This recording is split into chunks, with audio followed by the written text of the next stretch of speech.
வணக்கம். இன்னைக்கு நாம பேச போற விஷயம் ரொம்பவே சுவாரஸ்யமானது. நீங்க எங்ககிட்ட கொடுத்த ஒரு ஆய்வறிக்கைய தான் அலசப் போறோம். ஆமா, அதோட தலைப்பு சந்தை கல்வியில் வணிக குழப்பம். தலைப்பே ஒரு மாரி இருக்குல்ல. இதோட மைய கருத்து என்ன தெரியுமா? நிதிச்சந்தை வர்த்தக கல்வி குழப்பமா இருக்கிறதுக்கு காரணம் சந்தை சிக்கலானது என்பதல்ல. ம், மாறாக குழப்பமே ஒரு லாபகரமான வணிக உத்தி என்பதுதான். கேட்கவே அதிர்ச்சியா இருக்கு. ஆமா. இது மேலோட்டமா பார்க்கும்போது ஒரு பெரிய குற்றச்சாட்டு மாதிரி தெரியலாம். ஆனா அந்த அறிக்கை அதற்கான ஆதாரங்களை ரொம்ப ஆழமா முன்வைக்குது. அப்படியா? சந்தைங்கிறது அடிப்படையில ரொம்ப எளிமையான சில கொள்கைகள்ல தான் இயங்குது. ஆனா இன்னைக்கு இருக்கிற வர்த்தக கல்வி நிறுவனங்களும் சந்தைப்படுத்துதல் முறைகளும் அந்த எளிமையை மறைச்சு வர்த்தகர்களை தங்களையே சார்ந்திருக்கிற மாதிரி ஒரு அமைப்பை உருவாக்குறதா இந்த அறிக்கை சொல்லுது. ஓ, அப்ப நாம இன்னைக்கு அந்த வாதத்தோட ஆழத்துக்கு போய் அது உண்மையா இல்லையான்னு ஆராயப் போறோம். சரி, அப்போ ஆரம்பிக்கலாம். சொல்லுங்க. இந்த அறிக்கை சந்தைங்கிறது வெறும் மூணு அடிப்படை கேள்விகளுக்கு தான் பதில் சொல்லுதுன்னு ஆரம்பிக்குது. ஒன்னு, ஒரு குறிப்பிட்ட விலைய சந்தை ஏத்துக்குதா இல்ல நிராகரிக்குதா? சரி. ரெண்டாவது, சந்தையில வாங்குறவங்க விக்கிறவங்க சமபலத்துல இருக்காங்களா இல்ல யாராவது ஒருத்தர் கட்டுப்பாட்டுல இருக்காங்களா? ஓகே. மூணாவது, ஒரு நகர்வுக்கு பின்னால இருந்த முயற்சிக்கு ஏத்த விலை கிடைச்சதா? இவ்ளோதானா? இது பார்க்க ரொம்ப சிம்பிளா இருக்கே. ஆமா, இதுதான் டவ் வைகாஃப் மாதிரியான ஜாம்பவான்கள் 100 வருஷமா செஞ்ச ஆய்வுகளோட சாராம்சம். சந்தையோட அடிப்படை இயக்கம் இதுதான். அப்போ ஒரு கேள்வி வருது. இந்த 3 கேள்விகள் இவ்ளோ எளிமையா இருந்தா ஏன் வர்த்தகம் பண்றது இன்னைக்கு இவ்ளோ குழப்பமா இருக்கு? அதுதான் அதுதான் மில்லியன் டாலர் கேள்வி. அந்த அறிக்கை இதுக்கு என்ன காரணம் சொல்லுது? அதுதான் முக்கியமான விஷயம். இன்னைக்கு நீங்க ஒரு புதுசா ட்ரேடிங் கத்துக்க வந்தா என்னெல்லாம் கேக்குறோம்? விலை வேகமா நகர்ந்தா அதுக்கு எஃப்விஜி அல்லது இம்பேலன்ஸ் ஜோன்னு ஒரு பேரு. கரெக்ட். விலை திரும்புற இடத்துக்கு ஆர்டர் பிளாக்னு ஒரு பேரு. வாங்குறவங்க அதிகமா இருக்காங்களான்னு பார்க்க ஸ்மார்ட் டெல்டான்னு ஒரு கருவி. இப்படி டசன் கணக்குல புதுசு புதுசா வருது. ஆமா ஆமா. இந்த அறிக்கை என்ன சொல்லுதுன்னா, இதெல்லாம் சந்தையோட இயல்பான சிக்கல் இல்ல. இது ஒரு உருவாக்கப்பட்ட சிக்கல். இங்கதான் அந்த அறிக்கையோட வாதம் ரொம்ப கூர்மையாகுது. அது இத வணிக நோக்கங்கிற கண்ணோட்டத்துல பாக்குது. ஒரு நிமிஷம் யோசிச்சு பாருங்க. சொல்லுங்க. ஒரு நிறுவனம் ரொம்ப நேர்மையா சந்தைகள் சமநிலைக்கும் சமநிலையின்மைக்கும் இடையில மாறி மாறி போகும், அதை கத்துக்கோங்கன்னு எளிமையா சொல்லி கொடுத்தா என்ன ஆகும்? கத்துக்கிறவங்க சீக்கிரமே சுதந்திரம் ஆயிடுவாங்க. அவங்களுக்கு அந்த நிறுவனத்தோட தேவை அதிக நாள் இருக்காது. அப்போ அப்போ அந்த நிறுவனத்தோட தொடர் வருமானம் குறைஞ்சிடும். ஒரு நிமிஷம். அப்போ ஒரு நிறுவனம் உண்மையிலே நல்லா சொல்லி கொடுத்தா அவங்க வாடிக்கையாளரே அவங்களுக்கு தேவைப்படாம போயிடுவாங்களா? அப்போ தெளிவா இருக்கிறது அவங்க பிசினஸுக்கே ஆபத்து. அப்படிதானே? சரியா பிடிச்சிங்க. அதுதான் இந்த அறிக்கையின் மைய வாதம். தெளிவு நீண்டகால வருமானத்தை குறைக்கும். அதனாலதான் தெளிவின்மை ஒரு வணிக உத்தியாகவே மாறுது. அப்போ இது எப்படி வேலை செய்யுது? நிறுவனங்களால சமநிலை, அதாவது பேலன்ஸ் அல்லது சமநிலையின்மை இம்பேலன்ஸ் போன்ற பொதுவான உண்மைகளுக்கு காப்புரிமை வாங்க முடியாது. அது பொதுவான அறிவு. ஆமா. அதனால அவங்க என்ன செய்றாங்கன்னா, இந்த பொதுவான கருத்துகளுக்கு புதுசா பிராண்டட் பெயர்களை வைக்கறாங்க.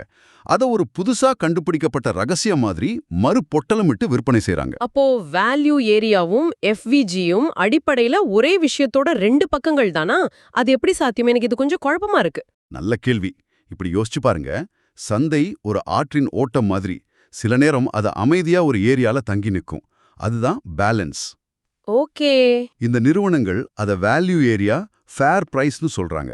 அப்புறம் திடீர்னு வேகமா ஒரு திசையில பாயும். அந்த வேகமான ஓட்டம் தான் இம்பேலன்ஸ். கரெக்ட். அவங்க அத எஃப்விஜி, பிரைஸ் வாய்ட்னு சொல்றாங்க. ரெண்டுமே ஒரே ஆற்றின் வெவ்வேறு நடத்தைகள் தான். ஆனா மார்க்கெட்டிங் அத 2 தனித்தனி தயாரிப்புகளா, 2 தனித்தனி ரகசியங்களா மாத்திடுது. அடடா, இப்போ புரியுது. இதுல இன்னொரு தந்திரமும் இருக்குன்னு அந்த அறிக்கை சொல்லுதே. ஒரே கருத்த பல கருவிகளா பிரிக்கிறது. ஆமா, விலை, வால்யூம், ஆர்டர் ஃப்ளோ இது எல்லாத்துலயும் சமநிலையும் சமநிலையின்மையும் ஒரே நேரத்துல தான் நடக்கும். ஆனா அத தனித்தனி இண்டிகேட்டரா பிரிச்சு இது விலையோட ரகசியம், இது வால்யூமோட ரகசியம்னு தனித்தனியா விற்கிறாங்க. மிகச்சரியா சொன்னீங்க. இது எல்லாம் ஒரே சந்தை நிகழ்வை வெவ்வேறு கண்ணாடிகள் வழியா பாக்குறதுதான்ற உண்மையை அது மறைச்சிடுது. வழி அல்லது ஏன் சார்ட் பார்க்க சிக்கலா இருந்தாதான் நான் ஒரு ப்ரொஃபஷனல் ட்ரேடர்னு நினைக்க ஆரம்பிக்கிறாங்க. கரெக்ட். இந்த காட்சி ரீதியான சிக்கல் பத்தி சொல்றது எனக்கு ரொம்ப பிடிச்சிருக்கு. நான் முதல்ல ட்ரேடிங் ஆரம்பிச்சப்போ என் சார்ட் பார்க்க ஒரு ஸ்பேஸ்ஷிப் காக்பிட் மாதிரி இருக்கும். ஆமா, பலருக்கும் அப்படிதான் இருக்கும். கலர் கலரா கோடுகள், ஹீட் மேப்புகள், கீழே 4 இண்டிகேட்டர் ஓடும். இதெல்லாம் இருந்தாதான் நான் ஒரு சீரியஸ் ட்ரேடர்னு நானே நினைச்சுக்கிட்டேன். அது ஒரு உளவியல் உத்தி. பார்க்க இவ்ளோ சிக்கலா இருந்தா இதுல நிச்சயம் ஏதோ சக்தி வாய்ந்த விஷயம் இருக்கணும்னு நம்ம மனசு நம்பும். நிஜம்தான். ஆனா அந்த அறிக்கை என்ன சொல்லுதுன்னா, அதுல பாதி கருவிகள் ஒரே தகவலை தான் வேற வேற வடிவத்துல காட்டுது. உதாரணத்துக்கு ஒரு ஹீட் மேப் காட்டுற அதிக வால்யூம் பகுதியும், வால்யூம் ப்ரொஃபைல் காட்டுற பாயிண்ட் ஆஃப் கண்ட்ரோல் பகுதியும் ரெண்டும் கிட்டத்தட்ட ஒண்ணுதான். அதேதான்.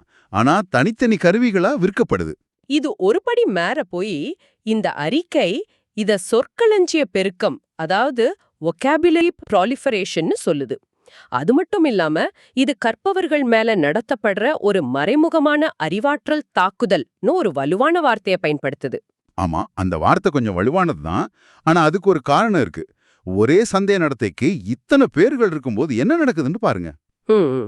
விலை ஏற்றுக்கொள்ளப்படுதல், இதுக்கு வேல்யூ ஏரியா, ஈக்குலிபிரியம், விவிஏபி மேக்னெட்னு பல பேர்கள். ஒருதலைப்பட்டான நகர்வு, இதுக்கு இம்பேலன்ஸ், எஃப்விஜி, இம்பல்ஸ் லெக்னு சொல்றாங்க. சந்தையில சிக்கிய வர்த்தகர்கள் அத ஸ்டாப் ரன், லிக்விடிட்டி கிராப், ஸ்வீப்னு சொல்றாங்க. ஆமா, இப்படி ஒரே விஷயத்துக்கு பல பேர்கள் இருக்கும்போது ஒரு புதுசா கத்துக்கிறவர் இது எல்லாமே தனித்தனி விஷயங்கள்னு நினைச்சு எல்லாத்தையும் கத்துக்க முயற்சி பண்ணி குழம்பி போயிடுறாரு. ஒரு நிமிஷம், அறிவாற்றல் தாக்குதல், இது கொஞ்சம் கடுமையான வார்த்தையா இல்லையா? அவங்க தங்களோட பிராண்டுக்கு ஒரு தனித்துவமான பேர் வைக்கிறாங்க. இது எல்லா பிசினஸ்லயும் நடக்கிறது தானே. இதனை போய் தாக்குதல்னு சொல்லலாமா? அந்த வார்த்தை வலுவாதான் இருக்கு. ஆனா அதோட விளைவை யோசிச்சு பார்த்தா அந்த அறிக்கை ஏன் அப்படி சொல்லுதுன்னு புரியும். ம். ஒரு கார் வாங்கும்போது ம். ஒரு நிறுவனம் அதை டைனமிக் த்ரஸ்டர்னு சொன்னாலும், இன்னொரு நிறுவனம் பவர் இன்ஜெக்ஷன் சொன்னாலும் நமக்கு தெரியும் ரெண்டுமே இன்ஜினை பத்தி தான் பேசுதுன்னு. ஆமாம், அது புரியும். ஆனா ட்ரேடிங்ல இந்த ஒவ்வொரு பேரும் ஒரு தனித்தனி ரகசிய மந்திர மாதிரி விற்கப்படுது. ஒரு புது கற்பவர் சந்தைக்குள்ள வரும்போது அவர் இந்த 10 விதமான பெயர்களையும் கத்துக்க வேண்டிய கட்டாயத்துக்கு தள்ளப்படுறார்.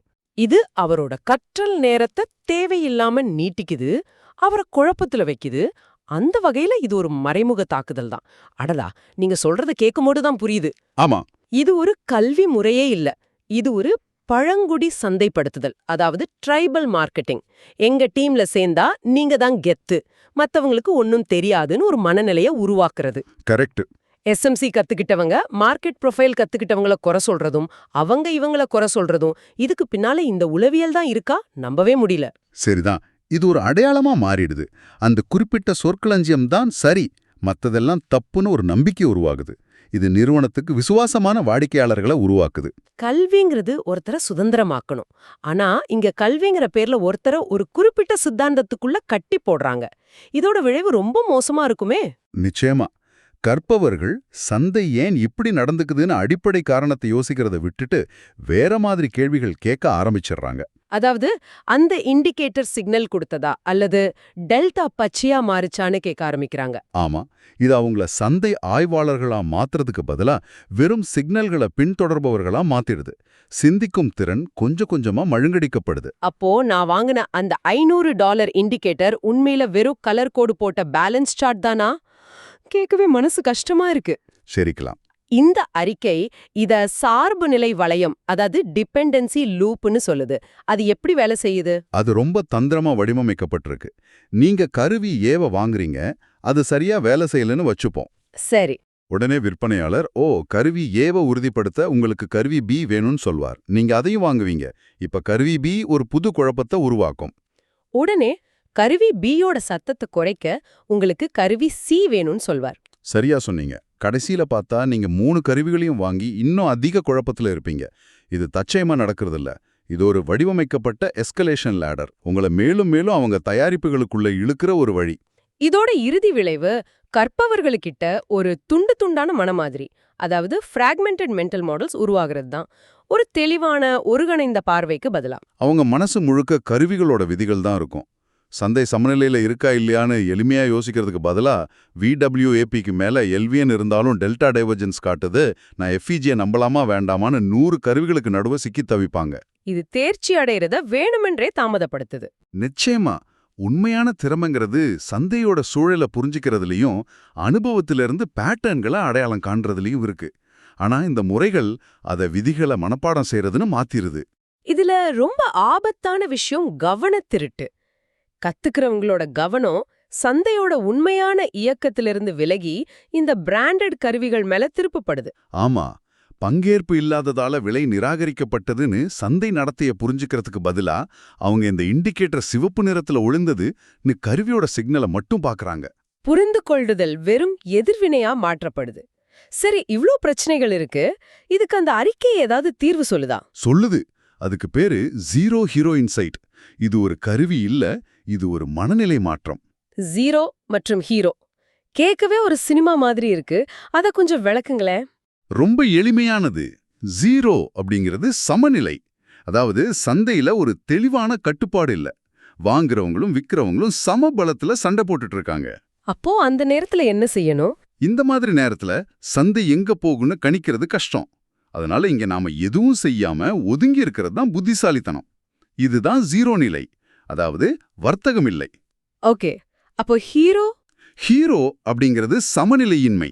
அதாவது அந்த சண்டையில ஒருத்தர் ஜெயிச்சு சந்தைய தன்னோட கட்டுப்பாட்டுக்குள்ள கொண்டு வர்றாங்க. அது வாங்குறவங்களா இருக்கலாம் அல்லது விற்கிறவங்களா இருக்கலாம். கரெக்ட். ஒரு தெளிவான திசை கிடைக்குது. இந்த நேரத்துல நாம அந்த ஜெயிக்கிற ஹீரோ பின்னாடியே போகணும். இதுதான் ஹீரோ நிலை, அதாவது கட்டுப்பாட்டை பின்பற்று. அப்போ அந்த சமநிலையின்மைக்கு பேரு FPGA இருக்கலாம், டெல்டா விரிவாக்கமா இருக்கலாம், பேர் இதுவா வேணா இருக்கலாம். ஆனா அடிப்படை நடத்த ஒண்ணுதான். மிகச்சரி. யாரோ ஒருத்தர் சந்தைய கட்டுப்பாட்டுல எடுத்திருக்காங்க. இந்த மனநிலை பிராண்டட் பெயர்களை விட சந்தையோட உண்மையான நடத்தைக்கு முக்கியத்துவம் கொடுக்குது. இது உங்களை கருவிகளோட அடிமைத்தனத்திலிருந்து விடுவிக்குது, அப்படித்தானே? ஆமா, கருவிகளை அதிகாரிகளா பார்க்காம சந்தை என்ன செய்யுதுன்னு காட்டுற கண்ணாடிகளா மட்டும் பார்க்க வைக்குது. நீங்க இனிமே ஒரு குறிப்பிட்ட பிராண்டோட பேரை தேட மாட்டீங்க. நீங்க ஒரு அடிப்படை சந்தை நடத்தையே தேடுவீங்க. சந்தை கட்டுப்பாட்டுல இருக்கிறதா இல்லையா, இந்த ஒரு கேள்விதான் முக்கியமா இருக்கும். இதுதான் சார்பு நிலையிலிருந்து விடுதலைக்கு முதல் படி. ஆக இந்த முழு கலந்துரையாடலோட சாராம்சம் இதுதான் நினைக்கிறேன். இந்த அறிக்கையின்படி நவீன வர்த்தக கல்வி சந்தைகள் சிக்கலானவை என்பதால் குழப்பமாக இல்ல. மாறாக சிக்கலான தன்மை என்பது லாபகரமானது என்பதால் வேணுமென்றே குழப்பமாக வைக்கப்பட்டிருக்கிறது. சமநிலை மற்றும் சமநிலை இன்மை போன்ற உலகளாவிய உண்மைகளுக்கு பல பெயர்களை சூட்டி அவற்றை துண்டு துண்டாக பிரித்து விற்பதன் மூலம் கல்வி நிறுவனங்கள் கற்பவர்களின் சார்பு நிலையை நீடிக்கச் செய்கின்றன. ஆமாம், அந்த அறிக்கை இத ஒரே வரியில ரொம்ப அழகா முடிக்குது. சந்தைப்படுத்தல் பேர்களை விற்கிறது, சந்தைகள் சமநிலை மற்றும் சமநிலை இன்மைக்கு மட்டுமே பதிலளிக்கின்றன. வாவ், ரொம்ப சக்தி வாய்ந்த வரி. உண்மையான தேர்ச்சி என்பது 100 கருவிகளை கற்றுக்கொள்வதில் இல்லை, அந்த 100 பேர்களுக்கு பின்னால் இருக்கும் அந்த 2 அடிப்படை சந்தை இயக்கவியலை பார்ப்பதில் உள்ளது. இந்த கலந்துரையாடலின் முடிவில் உங்களுக்காக ஒரு சிந்தனையை விட்டுச் செல்கிறோம். ஒரு நிமிடம் யோசித்துப் பாருங்கள்.